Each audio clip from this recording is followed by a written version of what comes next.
It's Val. Hey everybody, it's Michelle. Welcome to the Wind Down. From the Wind Down TV. Come on, y'all. So today, guys, I'm sitting with Marvina Robinson. Now, this lady right here is the CEO, founder, would you say the first Black female champagne owner? No, I just like to say one of the few. She's being modest. Her champagne, ridiculous. I bought 2 bottles. They didn't last 24 hours. It's a good thing.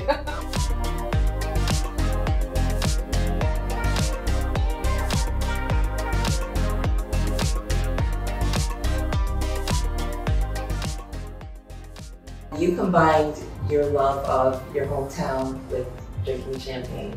Yeah, so I wanted the brand to reflect myself. So I've been born and raised and I still reside in Stuyvesant. Okay. So I thought B Stuyvesant was a fitting name. In the male-dominated world of wine and Wall Street, what were some of the specific things that you encountered along the way? I mean, first of all, you're a woman, I'm a Black woman, so it's a double minority.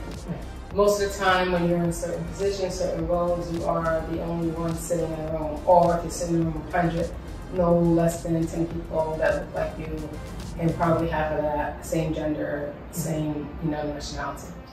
For me, it's considered just about a norm. If you realize you're underrepresented in that industry, I'm underrepresented in this industry. And then for me, I just fight battle by battle. I don't put Black owned anything. Not that I'm ashamed to be Black owned. No. I just want to lead with the product first, and then my genetics, they don't change. They're going to be there. Right. And I just found there's a deeper science into it. So many different cuvées out there. There's so many different growers, some of the larger and the smaller growers. It just became so interesting to find out about it. Everybody's palate is different. Right.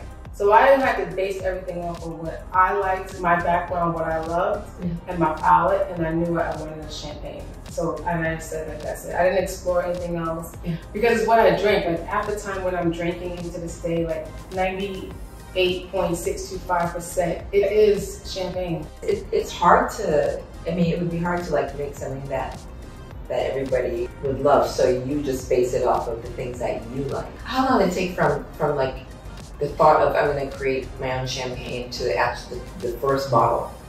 Well, it was a hobby at first. Okay. I wasn't serious. So I would say I wasn't serious. I was working full time. Yeah. And it was just something on, off. It's really 4 years ago. And then once I really started going, I'm like, okay, so it's now finally happening. Yeah.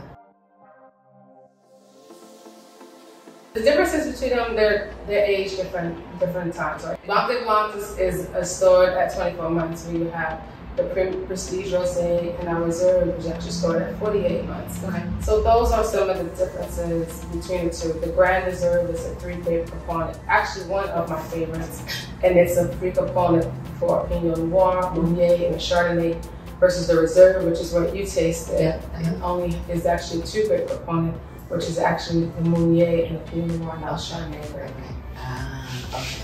I spoke to Andre Mack last year.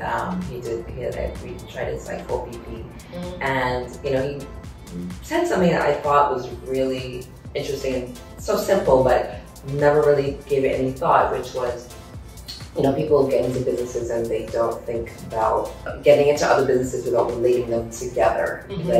And so you have your truffles, you're gonna do the vending machines, you have the champagne, the tasting room you can rent out, and you're gonna do the champagne bar? Yeah, so that's our project. I believe in B Stuyvesant is the nucleus. Yeah. Then I have other businesses that orbit around it. You mentioned that you were gonna be going to France soon for the harvest. So how involved are you with the harvest? Are you picking grapes? Most of the time it's a little bit of everyday-ish, right? So harvest season, how it all starts with picking grapes, it goes to the crusher, it goes through a different batch, you have cleaning. For me, when I go, all those things are great, but it's also the time that I also do planning here. So that's a lot of times when I go there in person. I do go there throughout the year, and I just do different things. It depends what the businesses need for. Sometimes we meet some of our vendors, because that's where our foils are made, all of our corks, the wine cases, all of the vendors are there. So what can we expect from you in the future? You expect to see us doing more events, right? Now that space is open and we're getting more comfortable, getting more organized, we're going to begin to hold a different slew of events, from tastings to curated dinners, you know, inviting other wine professionals in to talk about different things and how we can get how the champagne mix into it. We do have a huge installation that's going to be opening up on Black Friday. So we're doing a pop-up bar, which is called Bubbly, and the series is going to run from Black Friday all the way to like January, mid-January. I haven't decided the cut date yet. So that'll be a bar that's specialized in champagne. You come in and buy champagne by the glass. 80% of the menu will be Stuyvesant, but I am going to include different champagnes, just to give people a variety, as well as champagne cocktails. We'll have mocktails. Wait, so the pop-up is going to be here? It's going to be in the Brooklyn neighborhood in a different building, direct street access into the public. And this information will be on your website? It will be everywhere, because the pop-up will have a standalone website as well, and we'll begin to push it out. Once we finalize some more details, and then we're just going to start the countdown and see everybody for the whole month of end of November, December, middle of January. Okay, well, we are going to be here, me and the crew. You have so much creativity. It just seems like the things you are doing with champagne and the events and even the look of the bottle, I never really realized it. Where do you draw that from? You know, I had somebody ask me this question, what do I enjoy about the business? And I said, I think I like doing the creative designs. Like when we do curated boxes, I'm so into the details. And my staff probably hates me because I'm like, oh no, that's not enough. You gotta cushion it. You want, when they open it, you want it to flip up like this. You know, how you want to see, you know, when you think about it, once the product leaves you, how it's packaged, how you see is your representation. I always tell my staff, like, this is our home. When we come in, you know, we make sure we keep it tidy because anybody can come in randomly. We want them to see us in our best light. Where can people purchase? I know you were doing direct to consumer. Yeah. You're in hotels now. So yeah, so we are still heavily, greater than 90% of the business is DTC, direct to consumer. We do retail. So we have like 4 or 5 stores here in Brooklyn that carries us. Bedvine, Happy Cork, Wine Exchange, 67 Wine, and Green Grape.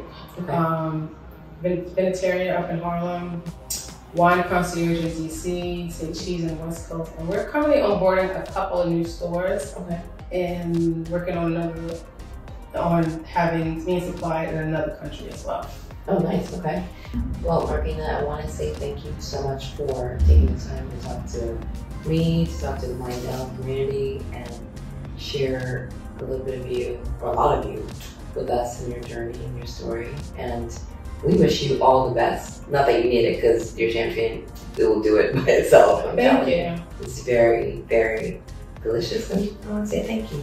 Thank you. Cheers. Cheers.